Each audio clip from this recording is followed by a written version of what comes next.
नमस्कार न्यूज में स्वागत है। यह कार्यक्रम आज हम लेकर आए हैं आप लोगों के बीच ईमान बेचता हूं। इस कार्यक्रम में आज चर्चा करेंगे उन सोच पर जिससे घर, समाज और विश्व बाजार में नेक नियति में भारी गिरावट आई है। मैं न तो धोखेबाज हूं और न ही ईमानदार, मैं गिरगिट हूं। बदनामी का दाग झेलता हूं। क्या आज के दौर में आदमी का जिंदगी ऐसा ही बन गया है? लोग कहते हैं कि चीजें महंगी हो गई है, विश्व बाजार में सब बिकता है, किसी का नाम, किसी का मान, जितना चाहो खरीदो, सस्ते में ईमान बिकता है। आज हम चर्चा करेंगे इसी ईमान पर। हमारे साथ गेस्ट के रूप में चर्चित सीनियर एडवोकेट अरविंद पटेल जी हैं और नीरज जी इस प्रोग्राम के एडिटर हैं। अब मैं इन दोनों से ही पूछता हूं कि आज के दौर में ये ईमान पे लोग ज्यादा भरोसा करते हैं। लोग कहते हैं कि ईमानदार होना सबसे बड़ा मुश्किल काम है।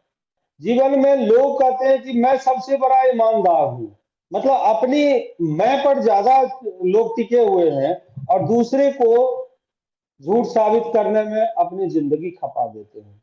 आज आप जिस प्रोफेशन से हैं, आप तो सैकड़ों केसेस हैंडल किए हैं, क्राइम से लेकर हर समाज के विपरीत परिस्थितियों में आपने न्याय दिलाया है।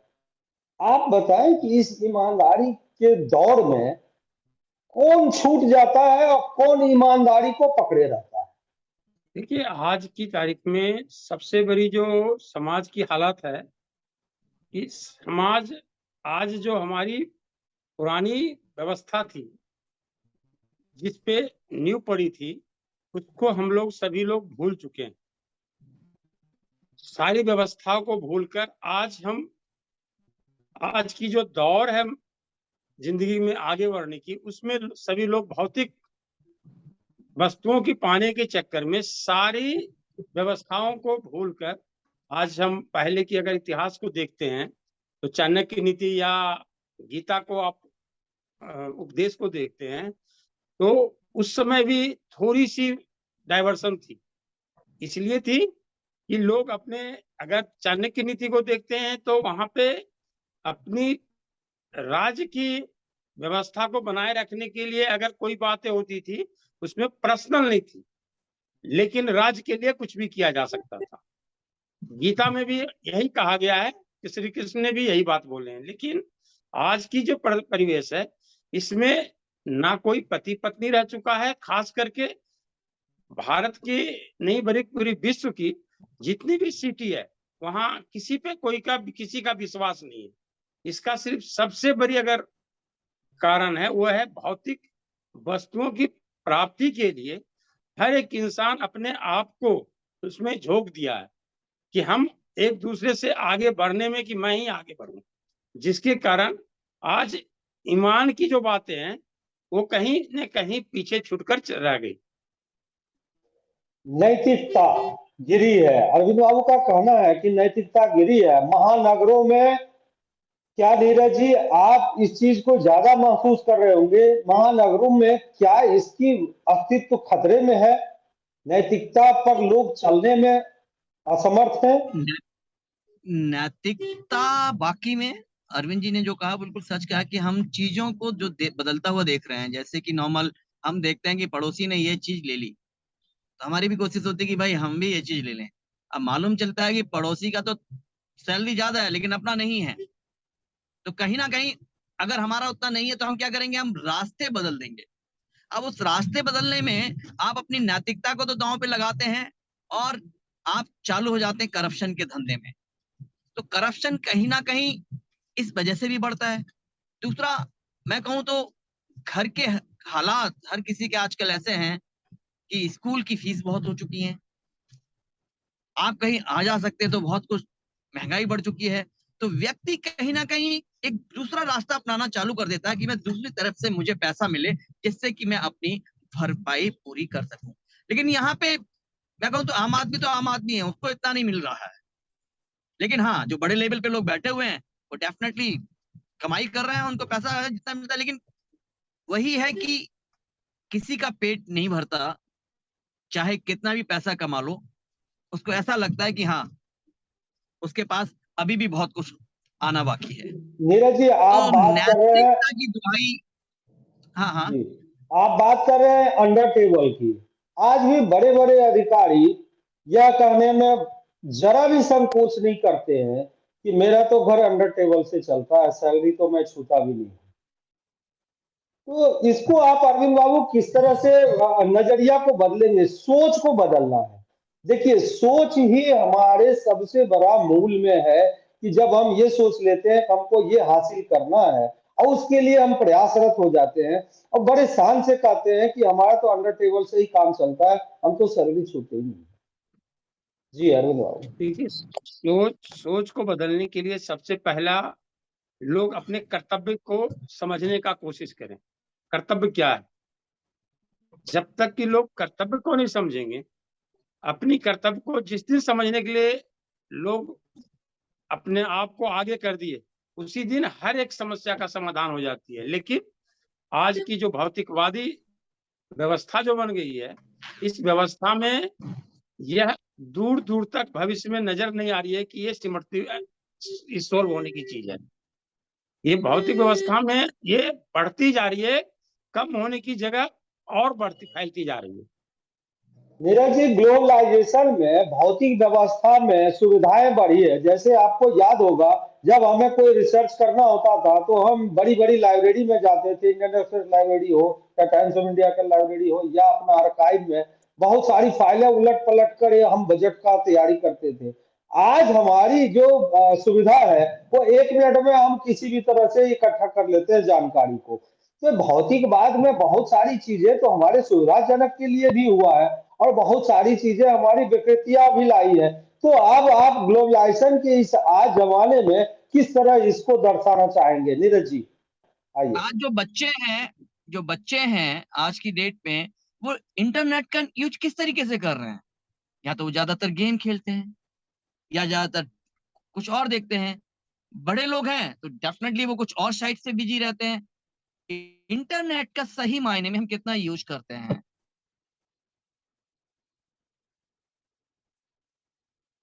क्राइम बहुत होते हैं,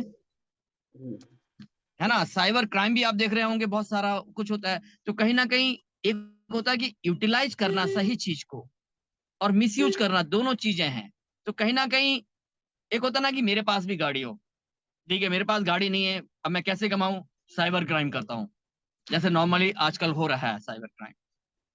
तो इन सब चीजों को मैं देखते हुए इतना कहूंगा कि अगर इंसान अपनी जरूरतों को थोड़ा कम कर ले, कहते हैं ना, 2 रोटी कम खाए तो गम खाए, तो अपनी जिंदगी आराम से चला सकता है। आजकल अगर मैं कहूं तो कहीं ना कहीं कई सारे सुसाइड केस होते हैं, कहीं ना कहीं फ्रस्ट्रेशन में आदमी जी रहा है, डिप्रेशन में आदमी क्यों आता है? क्योंकि उसके पास पैसा नहीं है, क्रेडिट कार्ड का यूज करता है, और क्रेडिट कार्ड का जब बिल नहीं दे पाता है तो देन आफ्टर वो धीरे धीरे, तो ईमानदारी कहीं ना कहीं वहां पे भी है।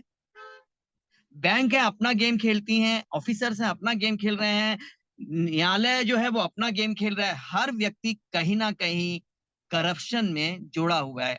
कोई नैतिक नहीं है, किसी का ईमानदारी से कोई लेना देना नहीं है आजकल। वो सिर्फ इतना चाहता है कि शाम को अगर मैं घर पहुंचू तो मुझे कितना पैसा आ रहा है, मेरे पास कितना पैसा आएगा, या मंथ में मेरे पास कितना पैसा आता है, जिससे कि मैं घूमने जा सकूं, जिससे मैं रोज शाम को क्या कहते हैं होटल में बैठ के डिनर कर सकूं।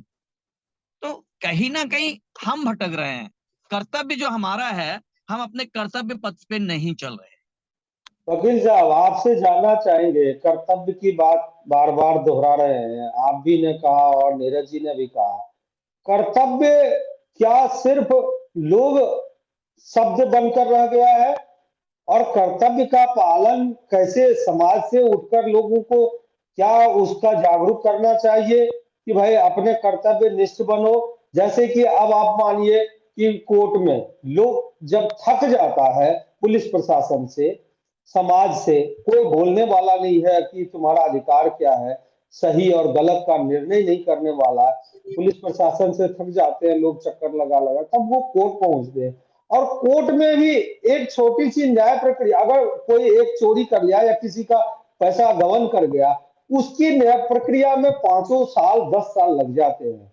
अब वो कुछ रुपया के लिए इतना फीस उसको भरना पड़ जाता है आज के महंगाई के जमाने में, वो फीस के बराबर तो वो फिर छोड़ के बैठ जाता है, और इससे उस गुनाहगार का मनोबल बढ़ता है, जिससे वो अनेकों अनेक गुनाह करेंगे।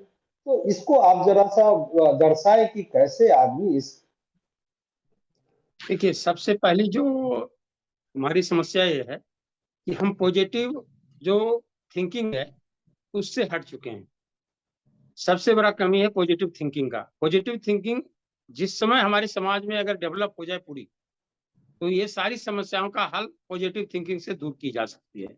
जहां तक आपने न्यायालय की बात किया, तो न्यायालय की व्यवस्था जो हमारे कॉन्स्टिट्यूशन है, कॉन्स्टिट्यूशन को हमारे पार्लियामेंट के थ्रू बनाया गया, बाबा भीमराव अंबेडकर ने लाए, वो प्रोसेस है। अब प्रोसेस के चक्कर में क्या होता है कि कोर्ट एक दायरे में बंध जाता है कि उस प्रोसेस को फॉलो करना ही पड़ता है कोर्ट को, जिसके कारण ये टाइमिंग गेन हो जाती है। लेकिन आज की तारीख में अगर परिवेश में देखा जाए, वर्तमान में जब हमारे कॉन्स्टिट्यूशन जब बनाई गई थी, उस समय हमारी पॉपुलेशन कहाँ थी, आज हमारी जी पॉपुलेशन कहाँ। जी, बिल्कुल सही कहा आपने। उस हिसाब कुछ से हमें बदलाव की परिवर्तन बहुत लाना। सख्त जरूरत है।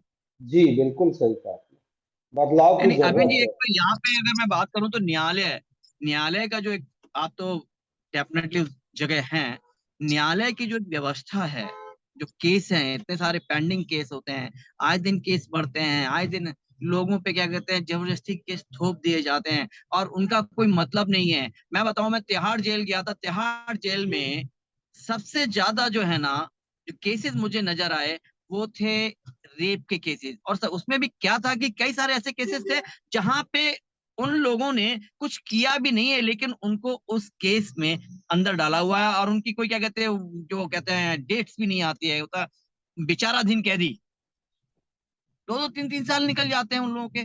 तो उनका जो भविष्य वो कहाँ है? वो भी तो एक करप्शन का ही किस्सा है।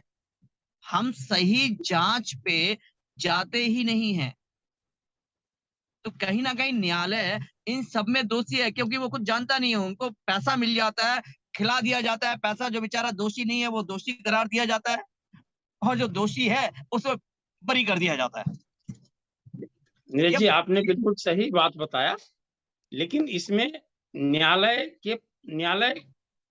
कोई न्यायालय की जो व्यवस्था है, व्यवस्था को आप समझने का कोशिश करें। न्यायालय खुद अपने ऊपर नहीं चलती है, न्यायालय के लिए एक व्यवस्था है। अब उस व्यवस्था में जो काम करने वाले हैं, जैसे आपने एग्जाम्पल दिया कि लोग निर्दोष लोग फंसे रह जाते हैं, तो उस निर्दोष के लिए सबसे पहला स्टेज होता है कि पुलिस का इन्वेस्टिगेशन। कोई भी कंप्लेंट आया है, ये पुलिस का ड्यूटी है कि उसे इन्वेस्टिगेशन करें प्रॉपर वे में। लेकिन आज समाज में सबसे बड़ी कमी क्या आ गया है, ये भौतिकवाद की, जो मैंने आपको पहले जिक्र किया, उस भौतिकवाद के चक्कर में लोग अपनी दायित्व को, अपने कर्तव्य को भूलकर ये सारी अव्यवस्था होने का मेन कारण बन गया, जिसके कारण कोर्ट के पास में एक प्रॉपर स्टेप दायरा है जो हमारे कॉन्स्टिट्यूशन में प्रोवाइड किया गया है, उसी के अनुसार से चलना पड़ता है। लेकिन जो हमारी व्यवस्था है, अगर व्यवस्था वाले पॉजिटिव वर्क देने हर जगह से, तो कोर्ट भी लंबी करने का कोई प्रतिक्रिया बनती नहीं है। लेकिन सिर्फ हमारी जो व्यवस्था है उसमें अभी काफी, उसमें बदलाव की जरूरत है।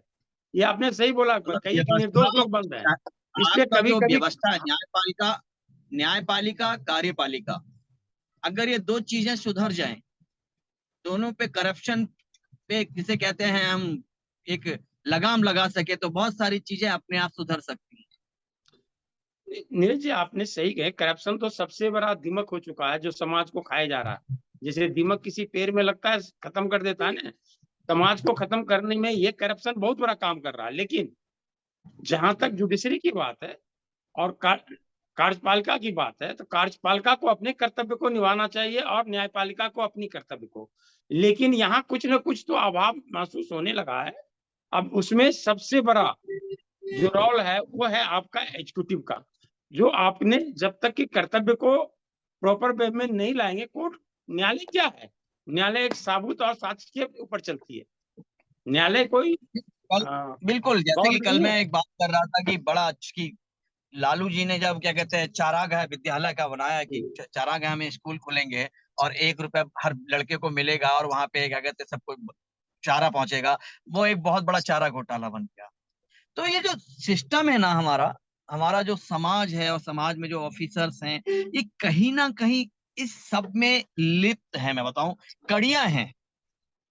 वही लोग बताते हैं कि भाई आपको करना कैसे है, आपको पैसा कहाँ से कहाँ घुमाना है, सब कुछ यही बताते हैं। अगर मैं कहूँ तो रिसेंटली जो कोलकाता में करोड़ों रुपए मिले, वो कैसे मिले? एक दिन में तो नहीं आए होंगे, टाइम लगा होगा उतने करोड़ों रुपयों को क्या कहते हैं संभालने में, रखने में। तो बिल्कुल। क्या इससे पहले की जो सरकारें थी वो बिल्कुल एकदम चुप थी? अच्छा, देखिए एक चीज मैं और भी। आपको बताइए एक चीज, जी अरविंद बाबू मैंने बोलिए। आपको एक छोटा सा शब्द बोला कि पॉजिटिव थिंकिंग का बहुत अभाव हो चुका है। जी लोग बिल्कुल। कर्तव्य से हट चुके हैं, कर्तव्य पथ पे कोई नहीं चल रहा है। यही समस्या समाज में उत्पन्न हो गई है। बिल्कुल आज बिल्कुल समाज बिल्कुल। में आज समाज में कर्तव्य निष्ठ की कमी हुई है, जिसके कारण ईमानदारी में गिरावट है। और समाज को किस तरह चलाना है, यह जिम्मेदारी होती है लोगों के बीच रहने वाले उच्च पदों पे आसीन लोगों को, नेताओं को, कि भाई हम किस तरह के लॉ व्यवस्था को लाएं जिससे हमारा समाज सुदृढ़ रूप से चले। हम आज की चर्चा यही समाप्त करते हैं। ओंकार न्यूज में आज इतना ही। धन्यवाद।